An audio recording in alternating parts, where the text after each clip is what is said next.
Hello friends, Radhe Radhe, good morning, जय श्री कृष्णा। तो सुबह सुबह मैंने नहा धो के आ गई हूँ। मैं उठा रही हूँ अपने माधव को। काफ़ी सारे लोग कमेंट करते हैं, दीदी अब आप अपने माधव की वीडियो नहीं डालती हो, माधव नहीं आते वीडियो में, माधव को नहीं दिखाती हो। तो मैं गाइस बता दूं आप लोगों को, मैं आप लोगों के लिए कितने भी अच्छे ब्लॉग बना लूँ, आप लोग देखते नहीं हो, इसीलिए मेरा मन नहीं होता है। मेरा तो मन ब्लॉग बनाने को भी नहीं होता है। माधव के साथ तो दूर की बात है, सेवा तो मैं रोज़ करती हूँ, लेकिन मैं नहीं लेती माधव को, क्योंकि आप लोग अच्छी चीज़ देखना पसंद नहीं करते हो। इसीलिए जितने भी मेरे सब्सक्राइब बहुत ज़्यादा हो रखे हैं और वीडियो पे व्यूज नहीं आते 1000 भी, तो बहुत दुख होता है। इसीलिए अच्छा नहीं लगता मुझे वीडियो बनाने में। पर मैं तो अपने माधव की सेवा करती हूँ और करती रहती हूँ।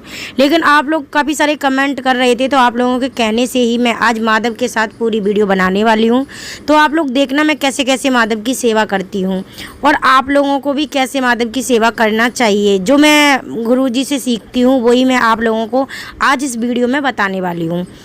मेरी आदत है, जब मैं माधव को उठाती हूँ पहले 10 मिनट खिला लेती हूँ, उसके बाद ही मैं नहलाती धुलाती हूँ। जो भी करना होता है मुझे, पहले मैं उनको खिला लेती हूँ, उसके बाद ही करती हूँ जो करना होता है। तो चलिए अब हम अपने माधव को नहलाते हैं, उसके बाद हम कुछ बताएंगे आप लोगों को। एक बहुत ज़रूरी बात है, तो मैं यहाँ पर अपने माधव को नहलाने लगी हूँ। और आज दोस्तों जो मेरे साथ हुआ है, आज मैं वो आप लोगों से शेयर करने वाली हूँ। कुछ तो इसको सच समझेंगे, कुछ झूठ बोलकर भर भर के गलत कमेंट करने वाले हैं। तो जो सच समझे वो ही इस वीडियो को देखना, जो झूठ समझे वो गलत कमेंट ना करना। अगर वीडियो नहीं देखनी तो गलत कमेंट भी मत करना इस पर। जो मेरे साथ हुआ है मैं वही बता रही हूँ। आज सुबह सुबह मैं जब सो रही थी, तो मैं आधी सो रही थी आधी जग रही थी। ऐसा होता है ना, हम कभी कभी आधे सोते हैं आधे जगते हैं, यानी जो भी होता है हमें वो सब पता चलता रहता है, लेकिन हम सोते भी हैं। तो आज सुबह सुबह मेरे कमरे में ना मुझे ऐसा लगा कि एक छोटा सा बालक है जो मेरे कमरे में बाहर से अंदर आया है, जबकि मेरे गेट लगे थे कमरे के, लेकिन मैं देख रही थी सपने में कि बाहर से एक सुबह सुबह बच्चा है जो मेरे कमरे में आया है, और उसकी पायलों की आवाज़ आ रही है, इतनी अच्छी पायलों की आवाज़, एकदम छन छन छन छन करते हुए जो बालक था वो अंदर आ गया। मैंने उससे बोला, मैंने बेटा इतनी सुबह सुबह तुम यहाँ पर आ गए, आपकी मम्मी नहीं है घर पे, कोई भी नहीं है, आप सुबह सुबह यहाँ पे आ गए। तो उन्होंने बोला नहीं, मुझे तो आपके साथ ही सोना है यहाँ पर बेड पर, मैं तो यहीं सोऊंगा। लेकिन गाइस जब उन्होंने ऐसे बोला कि मैं तो यहीं सोऊंगा, तो मेरी आँख खुल गई थी। और मैंने रात में माधव को सुला रखा था। जब मैंने माधव को सुलाया था तो चुन्नी उड़ा के सुलाया था, जो भी वो ओढ़ के सोते हैं उसे। लेकिन मैंने देखा उनके ऊपर से चुन्नी तो थी ही नहीं, जो मैंने उड़ाया वो तो था ही नहीं वस्त्र उनके ऊपर। फिर मुझे बड़ा अफसोस हुआ। मैंने कहा क्या गलती हो गई माधव मुझसे, जो आपने मुझे ऐसा सपना दिया, और जो मैंने उड़ाया आपने वो भी नहीं उड़ा, वो अलग पड़ा था, माधव अलग सो रहे थे। तो बहुत अजीब सा फील हुआ था मुझे।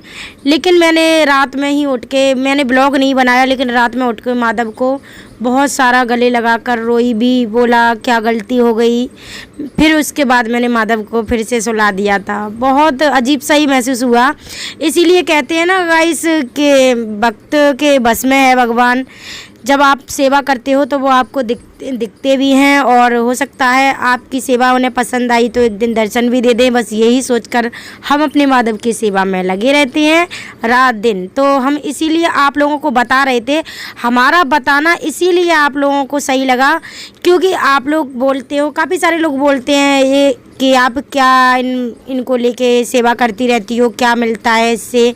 मुझे सुकून मिलता है इनकी सेवा करके, मुझे इतना अच्छा लगता है। जिस दिन मैं इनको गले लगाकर एक दिन में रो लूँ मैं, उसी दिन मुझे ऐसा लगता है कि क्या ही बताऊँ मैं आप लोगों को।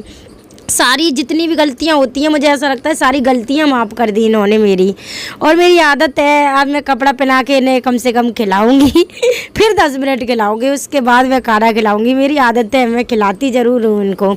और गाइस सारे लोग बोल रहे थे कि दीदी आप कहाँ पे रहती हो। मैं वृंदावन में रहती हूँ। मेरे चैनल का भी नाम है करिश्मा ब्रजवासी ऑफिशियल, और मैं रहती भी वृंदावन में हूँ, ब्रज में। तो आप लोगों को अगर वृंदावन के बारे में कोई भी मुझसे बात पूछनी है तो आप लोग पूछ सकते हो। और दोस्तों मैं आप लोगों को एक बात और बता देती हूँ कि अगर मेरे इस वीडियो पे अच्छे व्यूज आ गए तो मैं आप लोगों को अगली वीडियो में बताऊंगी कि माधव की सेवा कैसे करनी चाहिए। आप लोगों को जो मुझे श्री अनिरुद्धाचार्य हमारे गुरुजी हैं वो बताते हैं, मैं वैसा ही सब कुछ करती हूँ। और आप लोगों को माधव की वीडियो बना बना के मैं आप लोगों को बताया भी करूँगी। ये माधव की मैं बाल लगा रही थी क्योंकि लल्ला ने नहा लिया है और कपड़े वपड़े पहन लिए हैं। जो उनका श्रृंगार है वो ऊपर रिलवा रही है, मैं वहाँ पर बैठा कर ही करती हूँ। उसके बाद ही मैं खाना खिलाती हूँ। और मैं गाइस जिस घर में रहती हूँ वो मेरा किराए का घर है, मेरा खुद का घर नहीं है। लेकिन आप लोगों ने सपोर्ट किया और मेरे माधव का मेरे सिर पर हाथ रहा तो एक दिन मैं भी ब्रजवासी बनने की कोशिश करूँगी। वैसे पक्का तो नहीं कह सकती लेकिन बनने की कोशिश करूँगी। तो आप लोगों को गाइस मैं बता देती हूँ, आप लोग माधव अगर आपके घर में हैं तो प्लीज़ आप लोग उनकी सेवा कीजिए। बहुत ही आनंद आता है उनकी सेवा करके। आप जो कुछ भी कहना है वो दुनिया से नहीं कान्हा जी से कहिए, क्योंकि दुनिया आपकी नहीं सुनेगी। सिर्फ सुनने वाले हैं तो मेरे कृष्ण कन्हैया, और कोई भी नहीं सुन सकता आपकी। दुनिया सिर्फ आपका सुख में साथ देगी, दुख में नहीं। लेकिन मेरे कान्हा ऐसे हैं जो आपको आपके दुख में साथ देंगे, सुख में नहीं। आप जब सुख आता है ना तो माधव को भूल जाते हैं, यानी कि भगवान को भूल जाते हैं। जब दुख आता है तो आप भगवान को याद करते हैं, लेकिन आप दुख सुख में दोनों में भगवान को याद कीजिएगा, है ना। तो मैंने यहाँ पे तैयार कर दिया है और मैं अब गर्म करने जा रही हूँ यहाँ पे दूध माधव को पिलाने के लिए। तो मैंने दूध भी गर्म कर लिया है और मैं अब दिखाती हूँ आप लोगों को अपना लल्ला। इसे देखकर तो ऐसा लगता है आय हाय क्या रतन पा लिया मैंने। वो गाना सुनाया आपने, मुझे ऐसा मिला मोती, ऐसा मोती कहीं सागर में ना होगा, है ना। मैंने वो रतन पा लिया है जो हर कोई नहीं पा सकता। इनको पाने के लिए मैं भी बहुत रोई थी, बहुत ज़्यादा ही रोई थी मैं। आप लोग सोच नहीं सकते मैं कितनी ज़्यादा रोई। रात दिन मैं रोती रहती थी। मेरे हस्बैंड बोलते थे तुमको क्या हो गया है। मैंने बस मुझे चाहिए तो माधव चाहिए। मेरे पास छोटे भी हैं, मुझ पर 3 माधव थे लेकिन एक मेरी ननद ने ले लिए और एक मेरी घर पे मायके में और ये रहे। तो चलिए आज का वीडियो हम यहीं एंड करते हैं। अगर चैनल पर पहली बार आए हो तो चैनल को सब्सक्राइब कर लेना। राधे राधे।